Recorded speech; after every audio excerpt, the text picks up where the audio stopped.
안녕하십니까 전국의 유튜브 구독자 여러분, 아프리카TV 시청자 여러분, 매주 일요일 여러분과 미스테리 관련 컨텐츠를 진행하는 이웃 미스테리 극장의 김원입니다.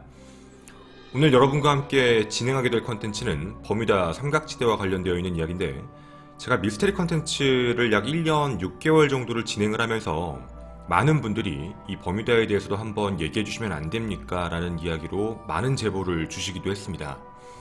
그동안 방송을 진행을 하지 않았던 이유는 뭐였냐면, 제가 접했던 버뮤다 삼각지대에 대한 데이터가 너무나도 방대하다라고 하는 게 표현이 맞을 것 같습니다.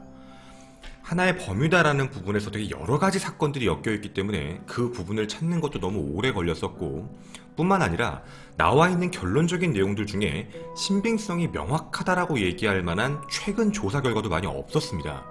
그래서 이 부분에 대해서 좀 미루고 있다가 여러분이 지금 보시는 부제에 적혀있는 제목 2018년 8월 4일 기점으로 해서 영국에서 또 새로운 결과가 하나 나오게 됐는데요. 현재 학회에서는 2018년 8월 4일의 내용이 어쩌면 가장 정확한 결론이다 라고 이야기하고 있는 추세이기도 합니다. 그래서 오늘 여러분에게도 이 내용에 대해서도 자세하게 말씀을 드리고 어디서 어떻게 흘러온 건지를 안내를 해드리도록 하겠습니다. 혹시 여러분은 버뮤다 섬을 알고 계십니까? 버뮤다 섬, 그리고 플로리다, 더불어 푸에르토리코라고 불리는 아조레스 제도입니다. 이 세 지점을 연결을 하게 되면 거대한 400만 제곱킬로미터에 달하는 삼각형 해안의 모습이 만들어지게 됩니다. 헌데 이곳은 되게 이상한 소문을 갖고 있기도 합니다. 아마 들어보신 분들도 많이 계실 텐데요. 이곳에는 악마가 존재한다, 혹은 이곳을 지나가게 되면 죽는다라는 이야기입니다. 외계설도 있고 그거 이외에도 되게 여러 가지 다른 내용들도 많이 붙어 있습니다.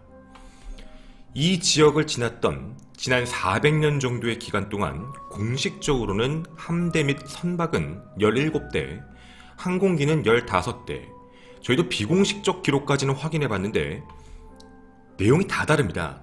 저희가 본 것 중에 가장 최대치가 약 1040건이었습니다. 그 정도의 실종 기록이 적혀있는 내용이고요. 물론 비공식입니다. 그리고 여기에 알려져 있는 내용은 어떠한 흔적도 없이 바로 사라져버린다 라고 이야기합니다. 사람들은 바로 그곳을 마의 삼각지대, 혹은 우리가 잘 알고 있는 버뮤다 삼각지대라고 부릅니다. 오늘 저희가 함께하고 싶은 이 내용은 버뮤다 삼각지대에 대해서 정말 사실적인 내용과 그리고 거짓된 내용들을 좀 분리해서 이야기를 해보고자 합니다. 다시 한번 미리 말씀드리면 버뮤다 삼각지대가 진실이다, 거짓이다라는 단순한 논리로 접근하는 게 불가능합니다. 어떤 게 진짜인지, 어떤 게 가짜인지, 이런 분류에 대한 것도 얘기를 좀 드리도록 하겠습니다. 아마 여러분이 버뮤다 삼각지대라고 얘기하면 제일 먼저 궁금해할 게 첫 번째, 진짜로 사라졌을까에 대한 문제입니다. 지금부터 사라짐과 관련된 부분을 이야기를 좀 드릴 것 같은데요. 정확하지는 않습니다. 버뮤다 삼각지대와 관련되어 있는 첫 번째 기록과 관련된 부분은 바로 콜럼버스에 대한 이야기입니다.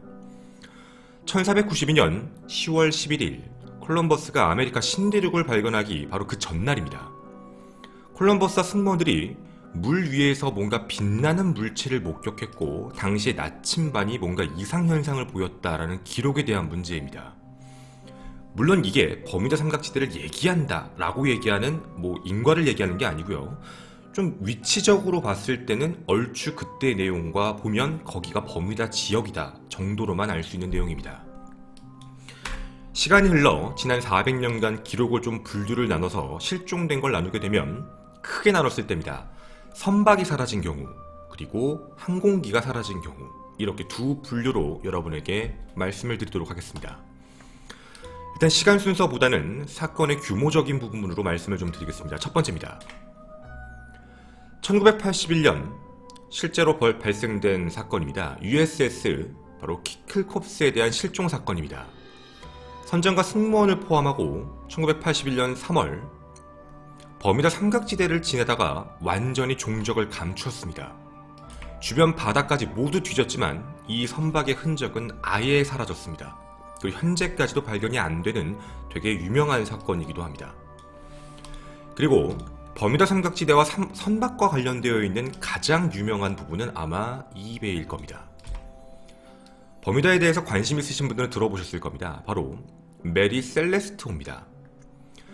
1872년 11월 초에 항해를 시작을 했는데 버뮤다 삼각지대를 지나가면서 모습을 감추었다가 한 달 정도 지납니다. 12월 5일 데이그라시오 선장이었던 무어하우스가 아조레스 제도 근처에서 이 배를 발견을 하게 됩니다.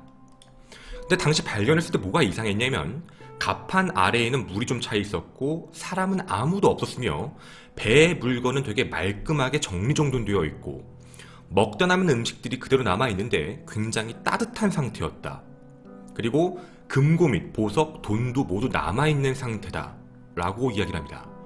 약 거기에 적혀있는 항해 일지를 보면 11월 초에 뭔가 없어지게 되고 그 이후 9일간 정도는 뭔가 1230km를 표류했다라는 기록만 적혀있다. 그리고 다 사라진 거죠. 뭔가 어서 폭격을 맞은 것도 아니고 배는 멀쩡한데 사람들만 사라진 겁니다. 되게 유명한 사건이기도 합니다. 이뿐만이 아닙니다. 사람들에게 잘 알려져 있지 않은 내용이기도 한데요. 바로 이 선박입니다. 1967년 12월 22일 배를 타고 갔던 댄 버라크라는 사람이 무언가에 부딪히면서 해양경찰에 신고합니다. 댄 버라크가 타고 있던 배가 바로 이 이름 위치크래프트라는 배였습니다. 하지만 해양경찰이 도착했을 땐 이미 이 배는 완전히 사라진 상태였습니다. 이런 내용만 있는 것도 아닙니다. 마르케즈호의 실종과도 관련이 있는데요. 버뮤다를 지나던 마르케즈호가 엄청난 파도로 45초 만에 바닷속으로 사라진 뒤 지금까지도 발견이 안 된 기록이기도 합니다. 제가 지금까지 말씀드린 내용을 들어보면 되게 옛날에만 그랬고 요즘에는 그런 일이 진짜 없구나 라고 아마 생각이 드실 겁니다. 요즘 거에 대해서 하나 말씀을 좀 드리자면 바로 실제 사진입니다. 2007년 미국의 핵잠수함 산호안호입니다. 버뮤다에 들어갔다가 통신이 끊긴 채 9시간 정도 사라져버립니다. 당시 9시간 정도의 교신이 사라지자 미국에서도 난리가 났던 거죠. 찾고 구조활동까지 준비를 했었습니다. 그런데 9시간 후에 아무렇지 않게 다시 신호가 잡히고 나타나게 됩니다. 당시 선원들에게 묻죠. 9시간 동안 뭐 했어? 뭐 그냥 똑같았는데? 별다른 건 없었어요. 우리 그냥 원래 하던 거 하고 있었는데? 라는 이야기만 하고 그냥 넘어갔던 거죠. 이뿐만이 아닙니다. 1929년 더 옛날로 가겠습니다. 4월 18일 일본의 화물선도 함부르크로 항해하던 도중 버뮤다섬 근처에서 아예 사라져버립니다. 그리고 선원 및 파편도 현재까지 못 찾고 있습니다. 대표적인 선박 6가지 사례를 말씀드렸습니다. 과거부터 현재에 가장 가까운 이야기까지였습니다. 지금까지 말씀드린 건 전부 배와 관련된 선박이었습니다. 이뿐만이 아니라 항공기도 있습니다. 가장 유명한 사건이기도 합니다. 바로 19편대에 대한 이야기입니다. 비행훈련 중 갑자기 사라진 5대의 폭격기입니다. 1945년 12월 5일 버뮤다를 지나고 있다가 그 안에 있던 14명과 함께 전부 사라집니다. 그리고 이 이후 13명이 또다시 찾으러 갔지만 그들마저 사라지게 됩니다. 버뮤다 삼각지대가 유명해진 특별한 계기라고 얘기한다면 이 항공기 19편대에 대한 이야기도 굉장히 강하게 알려져 있습니다. 아마 아시는 분들도 많으실 겁니다. 이뿐만이 아닙니다. 그 이후에도 더 나오게 되는데요. 기사까지 이렇게 나왔던 거죠. 모두가 사라졌다는 얘기입니다. 1948년 1월 30일 25명을 태우고 날던 하늘의 여객기였습니다. 버뮤다에서 완전히 종적을 감추게 됩니다. 이름 튜더스타 타이거라고 부릅니다. 당시 이 비행기의 항적도입니다. 그리고 완전히 사라져버린 거죠. 1948년 12월 28일 마이애미로 향하던 항공기도 이륙한 지 20분 만에 사라집니다. 바로 항공기 DC-3에 대한 이야기입니다. 항공기 739호도 1962년 107명을 태우고 지나가다가 갑자기 사라집니다. 당시에 목격을 했던 사람들은 하늘에서 되게 강력한 섬광을 봤다라는 진술까지 하게 됩니다. 그때 당시에는 뭔가 외계인이 납치한 거 아니냐라는 이야기도 많았죠. 1979년입니다. 보잉 707기가 도쿄 나리타 항공에서 이륙한 지 30분 만에 사라집니다. 당시에는 6명과 사람 6명 그리고 모든 게 다 없어진 거죠. 또 옛날 얘기만 하다 보니까 요즘에는 또 없나요? 라는 이야기가 있으실 것 같아서 여러분도 아실만한 사진을 갖고 왔습니다. 바로 이 사진입니다. 2009년 에어프랑스 비행기 아마 아실 겁니다. 447 비행기였는데 탑승객 228명 모두 사라집니다.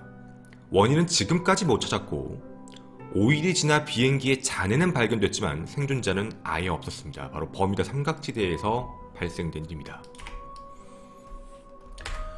제가 항공기와 관련된 6가지의 공식적 기록들 알려드린 겁니다. 다시 한번 말씀드리지만 공식적인 기록과 비공식적 기록까지, 만약 비공식적 기록까지 모두 합치면 최대 1000건이 넘는 아주 큰 사건들이 많이 발생한 지역이기도 합니다. 확인해보고 싶었습니다. 정말 사라졌는가에 대한 문제죠. 분명히 사라졌다고 얘기하니까 사라진 건 맞을 겁니다. 지금 가장 많이 붙는 사라졌을까에 대한 문제를 좀 주의 깊게 들어주셨으면 좋겠습니다.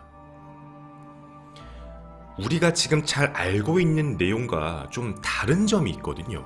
분명 우리가 알고 있는 내용상으론 버뮤다 삼각지대 안에 들어가서 실종이 되면 아예 감쪽같이 사라진다라고 알고 있습니다. 하지만 분명히 사실적인 얘기를 들면 감쪽같이 사라지는 건 아니었습니다. 배의 경우에 봐도 선박이 그대로 발견됐고 뭐 사람만 없었다더라 라고 얘기하는 것처럼 배가 그대로 발견된 경우도 있고요. 그리고 얼마 전 항공기에 대한 얘기를 해도 바로 이게 잔해입니다. 에어프랑스 비행기에 잔해물까지 발견된 적도 있습니다.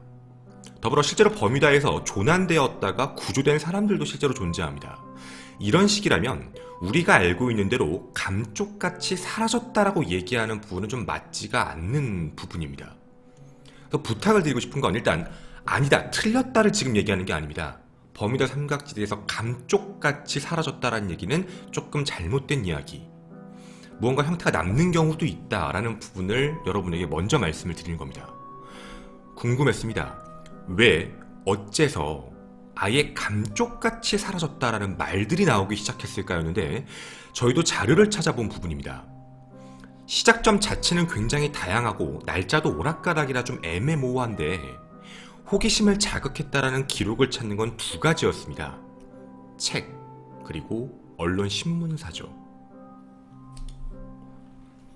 과거로 거슬러 올라가면서 감쪽같이 없어졌다는 얘기를 누가 먼저 했을까를 찾아봤는데 한 남자가 눈에 띄게 됐습니다. 사람들 사이에선 아무도 관심이 없던 소재, 그 누구도 뭐 이게 뭔데? 라고 알고 있던 바로 이 배입니다. 아마 여러분도 방금 보셨죠? 실종 선박이었던 메리 셀레스토입니다. 당시에는 아무도 관심을 안 갖고 있던, 그냥 그런가 보다. 그런데 평상시에 미스테리한 것과 심령술에 좀 관심이 많았던 청년이 한 명 있었습니다. 그 청년은 이 소재를 보고 이거 괜찮겠다 라고 생각하고 이거와 관련되어 있는 픽션, 즉 소설입니다. 그 소설에서 감쪽같이 사라진 부분을 강조하게 되죠. 이 소설을 쓴 사람, 혹시 여러분은 아실지 모르겠습니다. 바로 이 남자입니다. 세계적인 추리작가 아서 코난 도일입니다. 코난 도일의 소설에서 여러분이 보신 셀레스토와 관련되어 있는 이야기를 소설로 편찬을 했던 젊은 청년의 아서 코난 도일은 당시에 되게 자세한 내용으로 적으면서 정말 모든 게 완전히 사라졌다라고 이야기를 하고 약간 추리물처럼 풀어가게 됩니다. 물론 분명히 말씀드립니다. 아서 코난 도일이 의도한 건 소설입니다. 자기가 뭔가 억지로 이거에 대해서 미스테리를 만들어야지 라고 한 게 아니라 그냥 없어진 배에 대한 부분, 버뮤다 삼각지대 이런 걸 인식하고 한 게 아니라 그냥 이 배 하나에 대한 소재를 잡고 글을 쓴 것 뿐입니다. 즉 이분이 잘못한 건 아니죠. 근데 이 이유가 문제였던 겁니다. 사람들 사이에서는 서서히 뭔가 이상한 소문들이 돌기 시작합니다. 버뮤다 삼각지대? 야, 거기 사람 많이 없어지던데? 맞아, 내가 알던 데도 없어졌어. 옛날에 내가 얘기를 들었는데 거기에 어떤 배가 없어졌다더라고. 아예 사라졌대, 그 사람도. 나도 그렇게 들었어. 그게 바로 각 3가지 꼭지점에서 나오기 시작한 얘기인 겁니다. 여러분이 보신 버뮤다 섬 가장 위에 있는 꼭지점이죠. 그리고 플로리다, 그리고 푸에르토리코 이쪽에 사는 사람들 사이에서 이야기가 하나둘씩 나오기 시작했습니다. 그런데 이 내용을 한 가지 눈치를 챈 사람이 있었던 거죠. 1974년이었습니다. 찰스 베리츠라는 사람이 나타나게 되는데 이 사람은 전 세계적으로 알려져 있는 이 내용에 대해 모두 수집을 한 뒤 처음으로 책을 냅니다. 버뮤다 트라이앵글, 버뮤다 삼각지대죠. 이렇게 사람들에게 버뮤다 삼각지대가 굉장히 무서운 공간이다라는 것, 무언가 사라진다라는 것, 전 세계적으로 이 책은 베스트셀러가 되게 됩니다. 자, 제가 여러분들에게 말씀드린 여기까지의 내용들을 살펴보게 되면 그러면 우리가 조금 정리를 해볼 때의 이야기입니다. 버뮤다 삼각지대 안에서 뭔가 사고가 발생을 했고 완전히 사라진 건 아니고 완전히 감쪽같이 없어졌다라는 얘기는 코난 도일, 물론 이분이 아닐 수도 있습니다. 어쨌든 과거로 거슬러 올라갔을 땐 이때부터 얘기가 나왔고 그거의 이야기야 사람들 사이에 흉흉한 소문들을 합쳐서 책을 냈고 베스트셀러가 되며 우리가 알고 있는 버뮤다 삼각지대가 되어버린 모습이기도 합니다. 그 다음은 궁금했던 게 저희는 이거였습니다. 그러면 정말 기록상 남아있는 게 실제 사고로 있었나? 라는 부분이죠. 정말 셀레스토가 실제 사고를 겪었던 게 맞나? 간단하게 다룰 수 있는 문제가 아니었습니다. 외국에선 이것 자체적으로 미스테리한 걸로 따로 분류되어 있을 정도로 분석 자료가 많습니다. 다만 지금까지 밝혀진 내용에 따르면 당시에 음식이 남아있었다, 온기가 있었다, 거짓입니다. 그리고 실제로 이 배가 사라진 것도 대서양 방향입니다. 버뮤다 삼각지대 쪽이 아니었고 대서양 쪽이었고 버뮤다 삼각지대에도 약 3,000km가 떨어져 있는 공간이었기 때문에 버뮤다 삼각지대 안에 집어넣는 프레임은 잘못된 겁니다. 그 프레임은 이분이 넣으신 게 아니라 이분이 넣으신 겁니다. 더불어 아까 보여드린 위치크래프트나 마르케조 같은 모든 것들도 기록을 보면 폭풍우 및 악천후 관계로 해서 문제가 생겼다라는 부분이었고 그리고 잠수함과 관련되어 있던 아까 핵잠수함이었죠. 산호한호 같은 경우도 9시간 동안 단순하게 통신만 두절된 상태였던 겁니다. 그 안에서 그냥 자신들의 미션은 정상적으로 하고 있던 거라 자신들도 그게 통신이 두절된 걸 모르고 있던 상황이었던 거죠. 항공기도 마찬가지였습니다. 이 부분에 대한 것도 굉장히 이야기가 많이 나오고 있지만 당시에 기사자료이기도 합니다. 19편대에 대한 이야기도 당시에 5편대가 나갔을 때 자체로 굉장히 날씨가 안 좋았다고 합니다. 최대 풍속이 16m였으며 소나기가 엄청나게 내리고 있는 악천후 상황인데 그때 비행훈련을 감행했던 거죠. 그리고 당시에 비행훈련에 참여했던 사람들도 베테랑이 아니었다라고 알려져 있습니다. 그렇게 해서 많은 희생자가 나타나게 된 거죠. 자, 그러면 제가 지금 하고 싶은 이야기는 되게 단순합니다. 버뮤다 삼각지대가 거짓이다를 얘기하는 게 절대로 아닙니다. 분명히 말씀드리면 정말 무언가 사라졌다라는 이야기에 대한 답은 사라진 것도 있지만 사라지지 않은 것도 있으며 실제와는 다르게 좀 부풀려져 극화된 내용이 있다 정도를 지금 첫 번째로 말씀드린 겁니다. 더불어 누군가는 돈을 벌기 위한 걸로 조금의 조작도 분명히 했다 정도입니다. 자, 일단 이게 첫 번째입니다. 그럼 이제 버뮤다 삼각지대가 거짓말이다 라고 생각하시진 않을 겁니다. 그 다음에 우리에게 남는 의문점은 이거죠. 아니 그러면 버뮤다 삼각지대에서는 실제로 사고는 발생한 거네? 라는 이야기인 겁니다. 그 이야기를 여러분과 이제부터 하고 싶은 겁니다. 분명 버뮤다 삼각지대에서는 뭔가 사고는 있었습니다. 하지만 그 사고에 대한 과정 및 결과가 너무 부풀려져서 우리에게 다가왔다는 걸 위해서 말씀드린 거죠. 따라서 버뮤다 삼각지대가 거짓말이다라고 얘기하기는 너무 어렵습니다.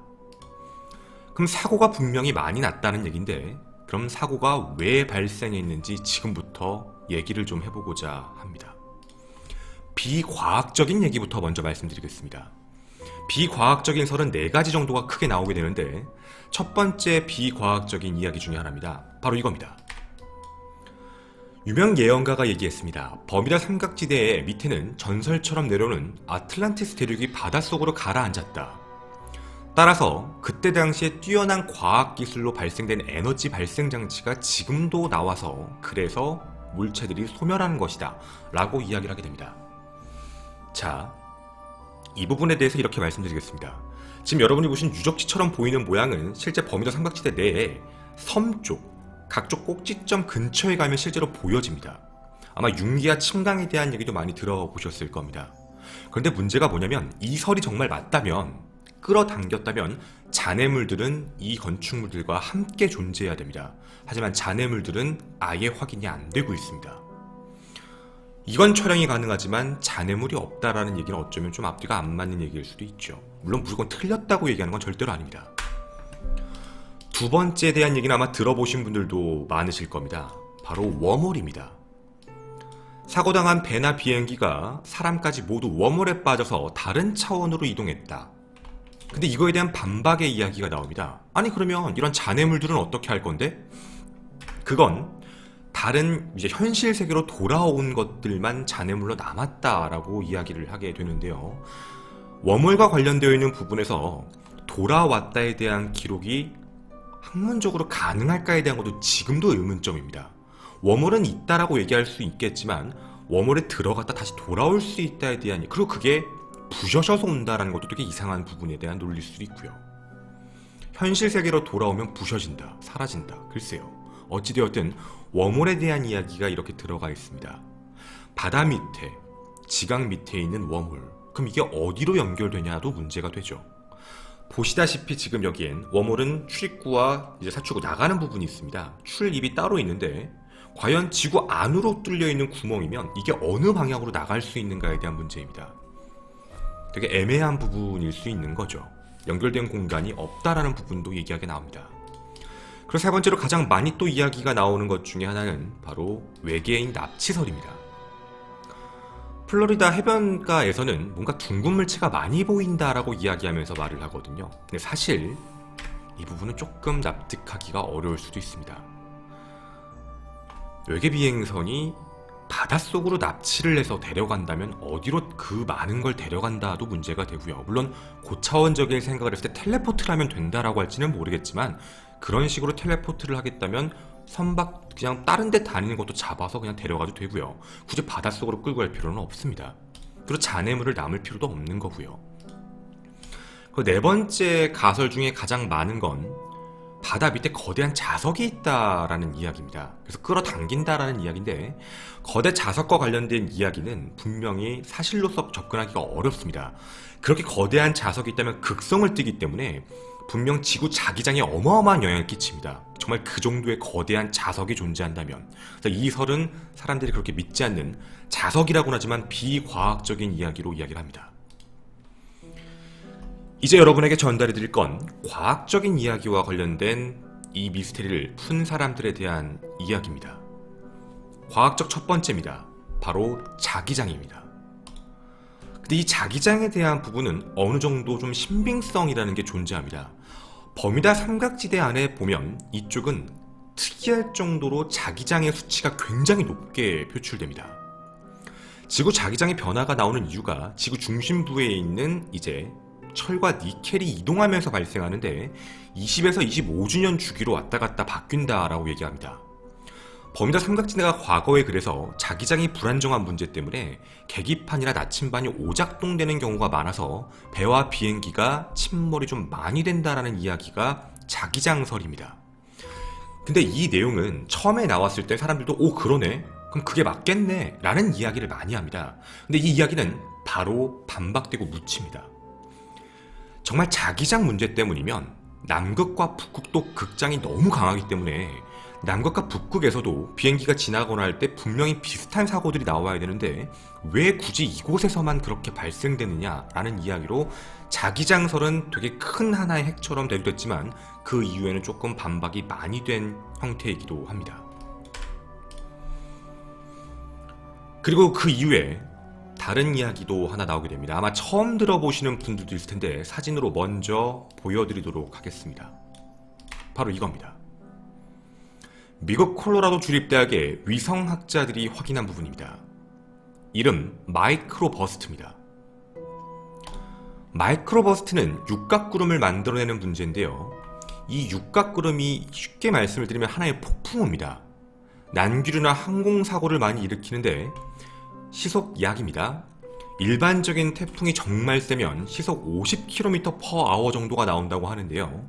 여기에 적혀있는 마이크로 버스트는 실제 시속이 270km까지 나온다고 합니다. 즉 폭풍우입니다. 폭풍우가 나오기 시작을 하면서 없어진다라는 이야기죠. 물론 이 부분에 대한 내용도 사람들 사이에선 좀 말이 많습니다. 버뮤다 근처에서 발생되는 게 사실 맞긴 한데 꼭 이 지역만 그런 게 아니라 태평양 근처에서도 이런 현상들이 발생되는데 왜 유독 이것만 심한가, 이 부분에 대한 이야기죠. 그리고 만약에 마이크로버스트 같은 게 발생을 하게 되면 그걸 미리 봤던 선박이던 아니면 항공사던 그거에서 미리 경고를 하고 살려달라든가 문제가 생겼다는 얘기를 했을 텐데 왜 이 부분에 대한 얘기는 아무것도 없는가 라는 부분이었습니다. 물론 하나의 설이기도 합니다. 그 다음입니다. 세 번째에 관련된 이야기인데요. 이건 가장 많은 사람들에게 대두받던 중요한 이야기이기도 합니다. 심해저에 있는 메탄층과 관련되어 있는 이야기이기도 합니다. 1998년 지구 구조에 대한 뭔가 진화성을 밝히기 위해 전 세계 과학자들이 모여 심해 굴착 계획을 세우게 됩니다. 이름 ODP입니다. 당시에 그런 사업을 착수했다가 버뮤다 심해저에 메탄 하이드레이드층이 굉장히 많이 존재한다는 걸 당시에 밝히게 됩니다. 이걸 확인하게 되고 당시 미국 석유화학회사의 엑슨모빌의 리처드 맥클리버 박사는 이런 얘기를 합니다. 만약 메탄층이 갑자기 붕괴하게 되면 그 안에 가스가 포함되면서 엄청난 위력이 발생이 되게 되고 그렇게 해서 침몰하게 된다라는 이야기를 했던 거죠. 그리고 이 이유에 대한 이야기도 함께 나오기 시작합니다. 2001년 미군 해군대학교의 브루스 디나브로드 교수인데 이 가설에 똑같이 힘을 싣게 됩니다. 이거 좀 어려운 내용일 수 있는데요. 물밑에서 굉장히 많은 기포가 생기게 돼서 그 기포가 위로 올라오면 물의 밀도가 순간적으로 떨어지다 보니까 위에 있는 물체가 급작스럽게 가라앉을 수 있답니다. 한 번에 가라앉는다는 얘기죠. 이거에 대한 테스팅도 하게 되는데 4리터 유리커버를 비우고 물을 채운 뒤에 이걸로 테스트를 해서 안에 메탄을 터뜨렸을 때 어떻게 가라앉는지를 했습니다. 그리고 조사 결과 함대급 전함이 이런 일을 더 겪게 되면 버뮤다에서 실제로 겪게 되면 떨어지는 데까지가 25초 정도가 걸린다라는 학설입니다. 25초로 바로 가라앉고 사라진다는 얘기죠. 메탄가스 기포 현상에 대한 신빙성이 어느 정도 있다라고 얘기를 하게 된 겁니다. 그리고 이거에 대해 계속 연구를 했던 사람, 2010년 8월 호주의 멜버른의 모네시 대학 교수입니다. 조세프 모니건 교수가 미국 물리학 저널에 최종적인 결과를 발표하게 됩니다. 선박의 실종 원인이 바로 메탄가스가 확실하다에 대한 부분이죠. 근데 지금 이 얘기와는 조금 달랐습니다. 메탄가스가 수면 위로 올라오면서 사방으로 팽창하는 거대한 거품이 있는데 그 거품이 둘러싼다라는 이야기입니다. 그 거품이 둘러싸 부력을 잃고 가라앉는다. 항공기까지도 가능하다라는 걸 입증을 하고 논문을 냈던 거죠. 거품의 크기가 정말 크다면이라고 이제 하나의 설을 한 겁니다. 여러분도 아마 이 이야기는 들어보신 분들이 있고 어떻게 보면 되게 가능성이 높다라고 판단하시는 분들이 많을 텐데 이 이야기에 대해서 반박하시는 분들이 있습니다. 메탄가스는 비행기나 배 안에 들어가게 되면 그리고 바깥으로 추진장치가 나와서 불꽃이 나오게 되면 폭발할 가능성이 문제입니다. 만약에 메탄가스가 하나의 덩어리처럼 배를 뒤집어 쓰거나 아니면 비행기를 뒤집어 쓰게 되면 그 안에서 폭발할 가능성이 되게 많은데 폭발 보면 분명히 잔해물들이 여러 군데 나와야 된다. 하지만 잔해물들이 표출되는 경우는 거의 없답니다. 더불어서입니다. 우리가 아까 봤던 배들 중에 실제로 실종된 것까지는 알겠는데 이런 식이면 근데 발견된 형태는 어떻게 된 걸까에 대한 문제죠. 더불어 메탄가스에 대한 문제가 생기면 긴급사태에서 알릴 시간까지도 존재할 수 있는데 왜 그런 시간이 따로 없었을까에 대한 그 문제도 이야기를 하게 됩니다. 물론 그냥 그거에 대한 의문점을 이야기하는 정도였습니다. 그리고 네 번째입니다. 네 번째는 수학학자들께서, 통계학자들께서 냈던 이야기 중에 하나입니다. 바로 확률입니다. 확률상의 문제를 이야기를 하게 됩니다. 여러분이 보시면 사고가 많이 났습니까? 우리가 이 표시를 보려면 한 가지를 알아야 됩니다. 저 버뮤다 해역에 얼마만큼 많은 배들이 지나갈까 합니다. 최근 발표에 따르면 약 10년 정도입니다. 10년간 발표에 따르면 버뮤다가 저기에 지나간 선박은 15만 척 정도입니다. 저 15만 척 중에 실제로 실종된 경우는 공식적 기록 14척입니다. 평균 그냥 알려져 있는 바에 따르면 10척에서 14척 사이라고 하는데 15만 척 중에 10척입니다. 더불어 굉장히 넓은 지역입니다. 굉장히 많은 배들이 들어가는 공간이기도 하고요. 사고의 비율을 시간적으로 보고 공간적으로 봤을 때 넓은 해역으로 빈번하고 자주 발생됐다라고 얘기를 하지만 넓고 자주 빈번하게 라고 얘기하기는 조금 어렵다라는 취지입니다. 더군다나 요즘에는 아예 나타나고 있지도 않은 현상이기도 하고요. 그래서 일각에선 과거의 과학기술의 문제, 너무 많은 배들이 왔다 갔다 했던 문제라 실종된 경우고 사라진 경우가 많기는 한데 이거에 대해서 근거 없는 뭔가 부풀리기 식으로 해서 퍼져나가다 보니까 사람들 사이에 이런 이야기가 나온 게 아닌가라는 이야기를 하기도 합니다.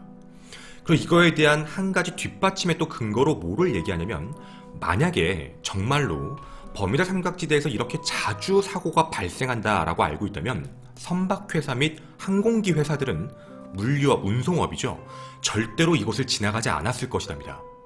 이곳을 지나가서 배가 침몰하거나 아니면 물건을 제때 못하거나 했을 때 사업에 문제가 생길 것도 분명히 있기 때문에 그런 게 있었다면 애초부터 지금까지 누구도 저길 지나가지 않았을 것이다 라고 이야기를 하고 더불어 그거에 플러스로 뭐라고 얘기하냐면 만약에 버뮤다를 지나가는 모든 비행기 및 모든 선박들은 아마 보험의 가입을 거부할 것이다 라는 얘기입니다. 하지만 보험 거부에 대한 부분은 아무것도 없다라는 거죠. 보험을 거부해야 됩니다. 지금 최근 뜬 기사입니다. 아시아 쪽이 가장 많은 선박 사고가 나고 있다라고 AIG 생명이 발표했습니다. 그래서 거기서 지금 제목도 신버뮤다 삼각지대라고 부르고 있습니다. 너무 많이 배가 지나가다 보니까 납치 같은 현상, 지금 아시아 쪽에도 납치도 많으니까 말이죠. 납치도 많고 그리고 배에 대한 충돌도 많고 사라지는 경우도 있다 보니까 신버뮤다 삼각지대라고도 불리고 있거든요. 그런 경우면 보험사에서도 보험을 함부로 들어주는 건 좀 어려울 문제도 있습니다. 어쨌든 이건 확률상의 문제이기도 합니다. 이 이외에 다른 이야기도 있는지가 궁금했습니다. 그리고 여러분에게 제가 지금 현재 제목으로 걸어온 2018년 8월 4일 다른 이야기가 하나 나오게 됩니다. 이쪽의 논문은 이런 얘기입니다. 버뮤다 삼각지대에서 사고가 자주 난 이유는 사고 난 건 사실이니까 말이죠. 사고가 자주 난 이유는 배가 지나다니는 게 너무 많고 그리고 이런 문제가 하나 있다 입니다. 사우샘프턴 대학에 있는 연구원들이 약 20년간 조사를 하고 드디어 발표를 하게 된 겁니다. 영국의 해양학자인 거죠. 이 이론입니다. 지금 여러분에게 말씀드린 이 내용은 1995년 처음 확인하게 된 건데요. 1995년 위성으로 버뮤다 삼각지대 쪽에 일명 한국말로 굳이 번역을 조금 한다면 굉장히 큰 파동이라고 말씀드리겠습니다. 위성상으로 버뮤다 삼각지대에서 18.5m짜리의 어마어마한 웨이브가 확인됩니다. 근데 이걸 확인해 봤는데 계속 발생되는 건 아니고 약간 시기적으로 봤을 때 오락가락하긴 하지만 위성 사진상 어마어마한 정도의 높이의 파도가 난다는 걸 확인하게 됩니다. 이런 불규칙한 파도가 이 바다에서 발생된다는 걸 확인한 거죠. 그리고 이 부분에 대해서 조사를 20년간 시작을 하시게 됐는데 그 결과를 알아내고 발표를 하시게 된 겁니다. 바로 시몬 교수입니다. 이게 테스팅 결과입니다. 버뮤다 삼각지대 상에 위와 아래의 폭풍이 같이 칠 때입니다. 위의 폭풍과 아래 폭풍이 쳐서 폭풍우 때문에 파도가 양쪽으로 몰릴 때입니다. 그게 버뮤다 삼각지대라고 합니다. 위아래의 파도가 몰릴 때 파도가 충돌을 할 때 엄청난 크기의 파도가 형성되게 되는데 거길 지나가는 배들은 잘 알 수 없다고 합니다. 지금이야 위에 태풍, 폭풍우 있다, 아래도 폭풍우 있다, 지나가지 말아라 라는 데이터상 경고를 주지만 과거에는 위아래였기 때문에 이쪽은 날씨가 맑아서 그 부분에 문제가 없다고 생각하고 항해를 했던 거죠. 맑은 날씨인데 어마어마한 파도가 위와 아래에서 올라오게 된 겁니다. 그리고 그 파도가 부딪혔을 때 18.5m짜리 파도를 확인했고 그 이후의 기록도 확인합니다. 최소 크기 18.5m, 평균 크기 25m, 최대 높이 32m입니다. 파도의 높이가 32m짜리입니다. 아파트를 놓고 따졌을 때 아파트가 한 층당 예를 들어서 3m라는 가정, 뭐 2m 정도라고 하겠지만 아파트 2m하고 위에 또 2m 사이에 1m, 아파트 한 층을 3m라고 가정을 했을 때도요, 아파트 높이 10층 높이 정도의 파고입니다. 어마어마한 파도가 되는 거죠. 그리고 그 파도가 어떤 배든 이렇게 덮친다라는 내용입니다. 그리고 그 파도의 압력에 대한 부분을 확인을 하는 건데요, 그걸 PSI라고 부른다고 합니다. 그게 파운드 per 스퀘어 인치라고 부르는데 각 힘 스퀘어 인치에 들어오는, 사각형 인치에 들어온 1인치당 얼마만큼의 힘이 들어오는지로 해서 선박마다 견딜 수 있는 PSI가 존재한다고 합니다. 일반적으로 정상적인 파도가 8.5 PSI 정도를 위치한다고 합니다. 그리고 현재 만들어지고 있는 모든 선박은 이거보다 약 3배 이상 높은 21 PSI 정도는 버틸 수 있게 모든 선박들을 만들게 되어 있는데, 지금 말씀드린 이런 일이 발생을 하게 되면 이 파도는 140 PSI가 나옵니다. 140 PSI 정도의 충돌, 이제 모든 전면에 충돌이 들어오게 되면 완전히 집어삼키는 것뿐만 아니라 어떠한 선박이든 모두 전복시킬 수 있다는 부분이죠. 이렇게 배를 덮치면 정말 순식간에 2, 3분 안에 한 번에 가라앉힐 수 있다라는 이야기입니다. 그리고 갑작스럽게 나타나기 때문에 이 부분에 대해서 아마 과거 같은 경우는 그 누구도 아마 대처하지 못했을 것이다가 2018년 8월 4일 새롭게 나온 학설입니다. 여러분이 생각하신 버뮤다 삼각지대는 어떤 곳입니까? 물론 여러분의 생각이 당연히 맞을 수도 있고요. 여러 사람들의 견해를 종합해서 여러분에게 지금 전달돼 드렸습니다.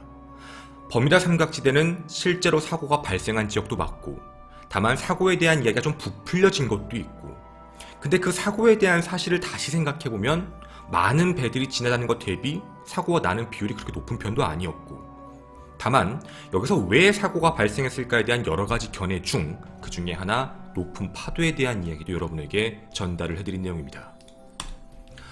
어떠셨는지는 모르겠습니다. 생각은, 모든 견해는 여러분들이 믿고 싶으신, 그게 아마 미스테리라고 생각을 합니다. 저는 1호 미스테리 극장의 김원희였습니다. 감사합니다.